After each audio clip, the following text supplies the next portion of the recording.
Assalamualaikum warahmatullahi wabarakatuh. Waalaikumsalam warahmatullahi wabarakatuh. Ya tadinya saya juga mikir untuk acara ini sebenarnya kan lebih banyak akan membuka kehidupan yang dulu. Tapi saya juga merasa karena Ustazah terus memberi support itu kan untuk kebaikan. Jadi akhirnya saya menerima ini.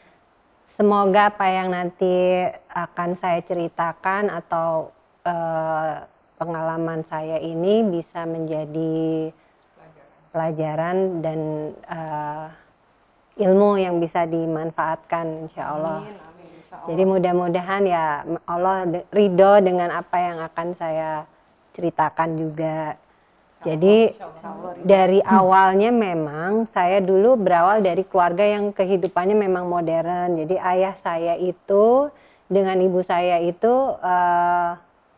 mereka ini dua-duanya karirnya sangat bagus. Gitu ya. Jadi ayah saya juga kerjanya itu sibuk sekali gitu. Dia pemimpin perusahaan, ada beberapa perusahaan.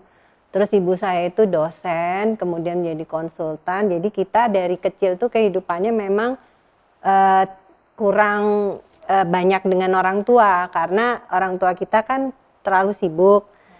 Jadi dari kecil itu kita jarang memang disuruh sholat. Itu bahkan mungkin karena orang tua saya belum sholat juga. Jadi kita dari kecil tuh biasa untuk nggak sholat gitu. Terus tapi kita tetap ngaji. Jadi kayak belajar ngaji itu ada datang guru, datang ke rumah untuk ngaji. Nah berawal dari kehidupan kecil yang seperti itu, akhirnya saya dewasa itu saya nggak terlalu mengenal Islam sebenarnya Ustazah. Kemudian di waktu saya mulai SMA gitu, saya juga nggak melihat bahwa agama itu sesuatu yang penting gitu. Jadi kayak saya berkenalan dengan orang yang bukan agama Islam, saya melihatnya oh iya bagus ya gitu. Tapi nggak pernah saya memang tertarik untuk belajar agama lain. Mungkin ya ada doa dari mungkin orang tua atau dari nenek, kakek yang ya karena kebanyakan zaman dulu itu pada akhirnya pada usia udah di atas 50 mereka mulai menjalani kayak sholat, rajin gitu. Jadi saya nggak pernah melihat tante saya juga melakukan ibadah gitu, ritual gitu. Jadi boro-boro disuruh sholat gitu ya? Iya, jadi sholat aja itu kayak aja, gitu. Ya kayak bukan kewajiban gitu. Nah, saya juga akhirnya menikah juga di usia muda.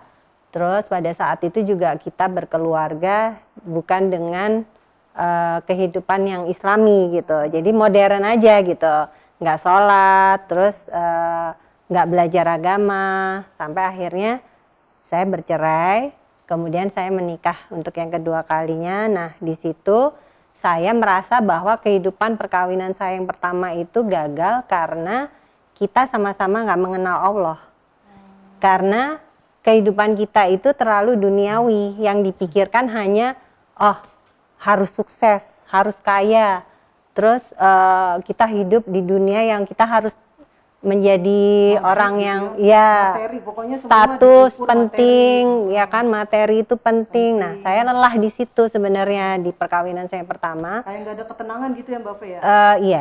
Iya. Jadi saya ngerasa bahwa gitu. Perkawinan saya yang pertama itu gagalnya karena kita berdua sama-sama nggak mengerti ilmu agama. Jadi saya tuh niat kalau misalnya saya menikah, ya udah yang pertama kali harus dilakukan adalah suami saya harus menyuruh saya sholat. Itu jadi kayak titik tolaknya, ya kayak syarat, sholat, ya kayak persyaratan yang saya minta dari suami saya itu adalah ya kalau kita menikah nanti kamu harus mengajak saya sholat. Kalau enggak saya nggak mau, karena itu saya tahu saya dulu gagal karena saya nggak menjalani Islam secara utuh gitu. Nah tapi salahnya adalah saya hanya berpikiran bahwa sholat, bukan mencari ilmunya Allah atau tahu tentang Islam.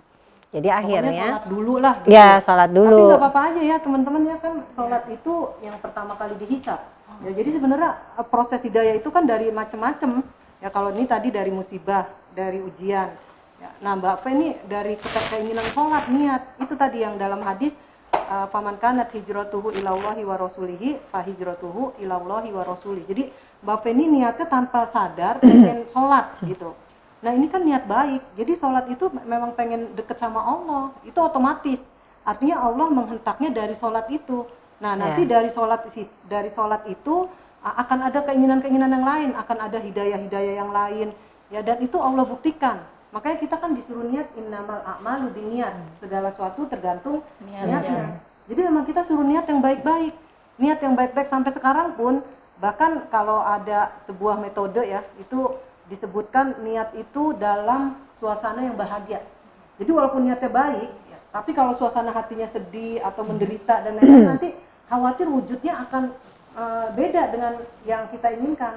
Contohnya kita mungkin sedekah itu kan baik ya, tapi kita dalam hati tertekan karena saya mau sedekah sebab saya selama ini dihina, nggak pernah sedekah. Nah itu kan dalam keadaan sedih. Ya, nah dalam keadaan sedih seperti ini, inilah yang disebutkan bahwa apakah niatnya benar-benar tulus karena Allah. Ternyata kan disisipi bahwa sedekahnya ini karena sedih, karena dihina orang. Akhirnya nanti selama proses sedekah itu yang ada adalah mungkin akan berbahaya, akan ada ria, akan ada kedengkian, orang lebih bisa sedekah dari kita dan lain-lain. Jadi fokusnya bukan kepada Allah. Nah ini alhamdulillah kalau Mbak Fe kan pengennya sholat gitu. Pokoknya pengen punya suami yang ngajak untuk sholat. Jadi Allah wujudkan. Ya, nanti setelah sholat itu apakah nggak ada yang lain? Ada. Gitu. Terbukti kan sekarang mungkin arahan suaminya macam-macam, ada yang begini, dan semuanya mengajak untuk kembali kepada Allah. Niat baik ya Ustazah. Karena niatnya baik. Tadi itu kan hadis di awal itu tentang niat. Jadi memang hijrah itu bermacam-macam niatnya. Tapi selama niatnya baik, nanti masuk ke dalam Islamnya dari macam-macam. Ada yang dari musibah, ada yang dari sholat, ada yang dari puasa. Jadi alhamdulillah. Ini tadi nanti insya Allah kita ikuti lagi ya bagaimana kisahnya Mbak Fe ini masih seru nih, masih panjang kayaknya ya. Nanti masih ada episode berikutnya. Insya Allah kita banyak akan bincang ya tentang bagaimana kemudian hidayah-hidayah selanjutnya ya, bagaimana tentang perjuangan berikutnya gitu. Pasti bukannya tanpa godaan, bukannya tanpa halangan ya. Pasti godaannya juga banyak gitu, bahkan lebih berat. Itu waktu itu udah pakai jilbab belum, Mbak Fe? Belum. Waktu pengen sholat itu belum ya? Belum. Karena kan kalau misalnya di pandangan saya yang saya tahu itu Islam ya sholat, puasa. Tapi saya nggak tahu kalau itu harus berhijab. Gitu. Belum ya, belum tahu. Nggak tau. Nah, terus belum ada keinginan juga. Nggak ada. Pada zaman itu kan jilbab itu belum familiar seperti sekarang. Iya. Ya, masih aneh lah gitu ya, apalagi untuk seorang prajawati ya, untuk seorang model gitu ya. Masya Allah. Ya, jadi mungkin Model, kalau perlu yang beneran saudari tahu, ya teman-teman tahu, ini dulunya Masya Allah nih model-model yang di atas kanvas nih. Ya. Nah, makanya kan cantik-cantik nih teman-teman aku nih di sini cantik-cantik ya, Masya Allah. Masya Allah. Aku berharap dan mendoakan mereka cantik lahir dan batin. Amin. Insya Allah. Mudah-mudahan itulah proses mereka ya. Ya insya Allah kita lanjutkan, nanti Mbak Fe lanjut ya, ini kan dari sholat, hidayah ya. Sekarang mungkin dari Mbak Santi nih. Ya. Assalamualaikum warahmatullahi wabarakatuh. Waalaikumsalam warahmatullahi wabarakatuh.